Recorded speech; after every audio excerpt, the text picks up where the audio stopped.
Assalamualaikum warahmatullahi wabarakatuh. Bismillahirrahmanirrahim. Alhamdulillahirabbil alamin. Alhamdulillahilladzi hadana li hadza wa ma kunna linahtadiya laula an hadanallah. Laqad ja'at rusulu rabbina bil haqq wa nutu an tilkumul jannatu uristumuha bima kuntum ta'malun. Asyhadu an la ilaha illallah wa asyhadu anna Muhammadar Rasulullah sallallahu alaihi wasallam wa ala alihi wa ashabihi amma ba'du.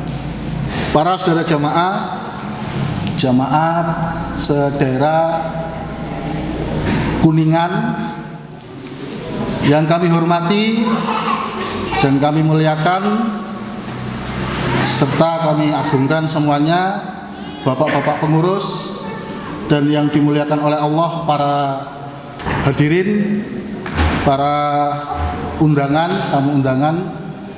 Sebelum saya menyampaikan amanah dari Bapak Pembina Yayasan Athiya Luhur Mubarak, ini adalah yang kedua kalinya saya mengikuti ataupun mengisi acara, yang mana karena insya Allah kepengurusan yang jauh itu saya tinggal di Palembang Ilir.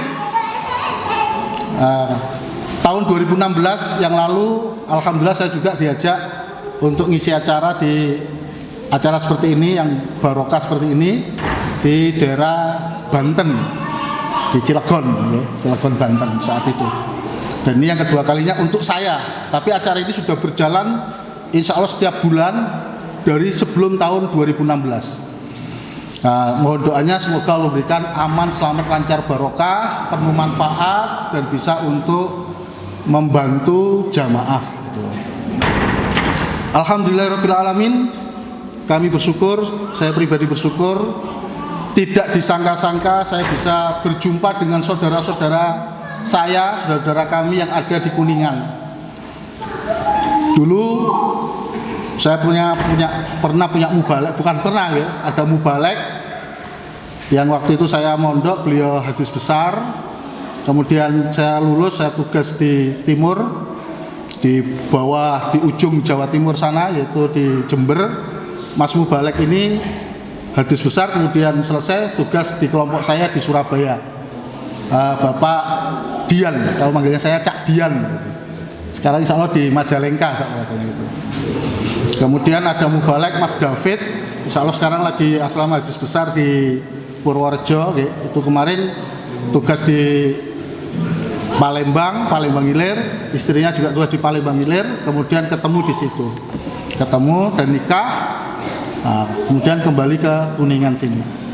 Dan ada banyak saudara-saudara atau sahabat-sahabat saya di sini. Dan sekarang saya ketemu saudara-saudara jamaah, saudara-saudara lahir batin, saudara-saudara dunia akhirat.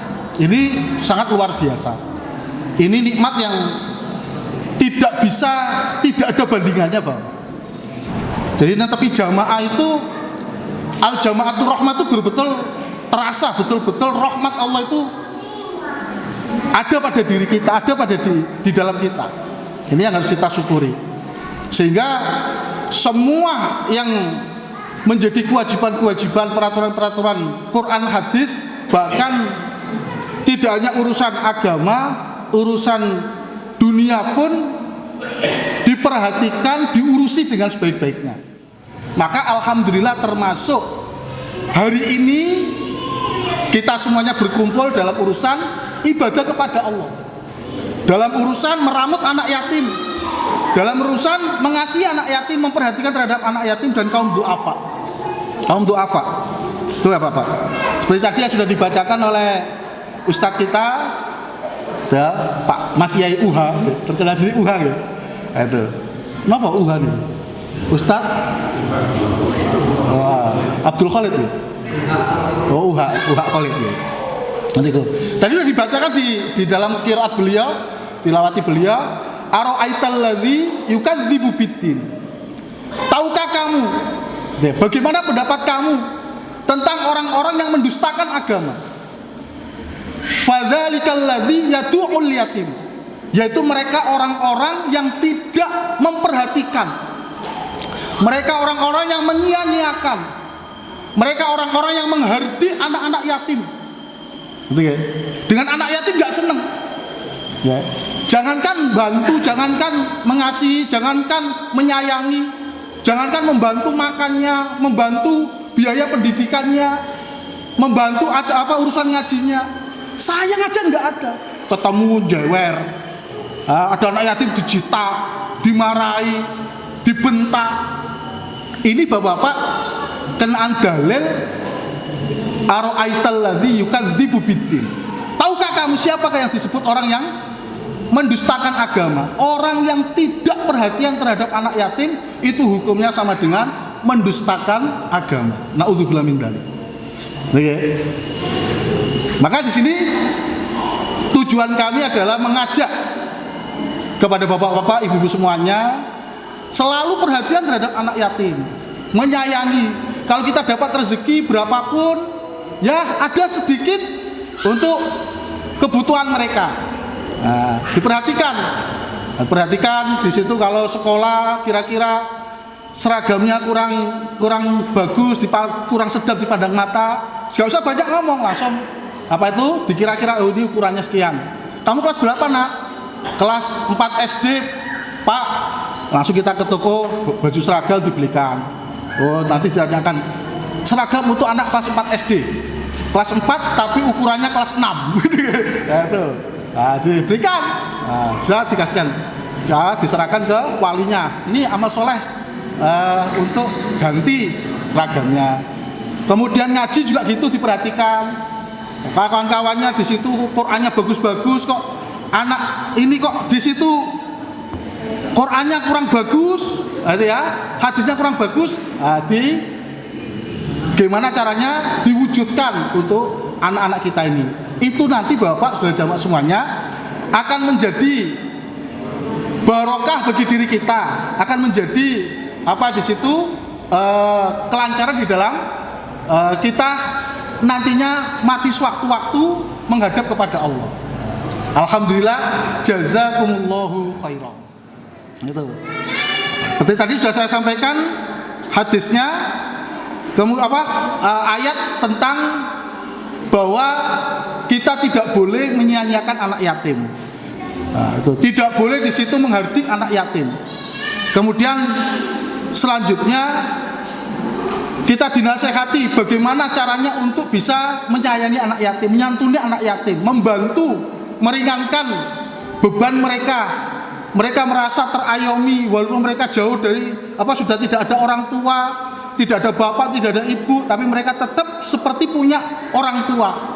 Diperhatikan kehidupannya, mulai dari ngajinya, ibadahnya, kemudian bahkan sekolahnya, dibantu sebaik-baiknya, sampai nanti kalau bisa anak ini bisa dipondokkan, jadi mubalek bapak, jadi mubalighot, tugas mubalek nyampaikan ilmunya, itu luar biasa. Kita yang bantu walaupun bukan orang tuanya sendiri pun juga mendapatkan jariahnya, Itu. Di dalam Quran dijelaskan, yas'alunaka madza yunfikun qul ma anfaqtum min khairin falil walidain wal aqrabin wal yatama wal masakin. Wahai Nabi Muhammad, mereka orang-orang pada nanya pada kamu tentang bagaimana saya harus infak, kepada siapa saya harus infak, harus membelanjakan harta saya. Kalau membelanjakan harta bapak, semua orang yang hidup di dunia ini tahu caranya, gampang, apalagi ibu-ibu ya. Kalau hanya membelanjakan harta gampang gitu. Nah, untuk siapa, untuk apa gampang, gampang. Tapi untuk membelanjakan harta untuk urusan agama, untuk urusan yang di situ visinya, misinya untuk akhirat, itu hanya orang iman, hanya orang-orang yang ngaji Quran hadis, hanya orang-orang yang ingin masuk surga selamat dari neraka. Madza yunfikun. Itu ya. Pertama falil walidain, untuk kedua orang tua. Kemudian wal akrobin, untuk kerabat. Nah, dalil ini Bapak awalnya ini tidak hanya memandang kepada orang iman saja, tapi kepada orang-orang tidak iman pun kita di situ diberikan kesempatan untuk membelanjakan atau kan infak pada mereka. Tapi karena di dalam kalangan orang iman pun masih banyak kebutuhan ya, sepodo-podo ganjarane, dan di situ lebih barokah ya diserahkan kepada orang sesama orang iman. Ini Bapak sudah jawab semuanya. Itu. Wal yatama, dan pada anak yatim. Nah, pada anak yatim diberikan pada anak yatim. Ini Bapak sudah jawab semuanya. Nah, karena namanya anak yatim ini ya serba susah Bapak, ya, serba susah. Kalau dalam hadis lain itu dijelaskan bahwa orang itu kalau pingin hatinya lemah lembut dan memiliki rahmat, dipenuhi dengan kerahmatan, sering-sering di situ membantu anak yatim, kemudian mengusap kepalanya dengan mendoakan, sehingga Allah memberikan banyak rahmat terhadap dirinya. Nah, ini Bapak sudah jawab semuanya. Nah, maka di sini Bapak sudah jawab semuanya bahwa kita sebagai orang iman, orang jamaah, alhamdulillah kami dari Yayasan Atia Luhur Mubarak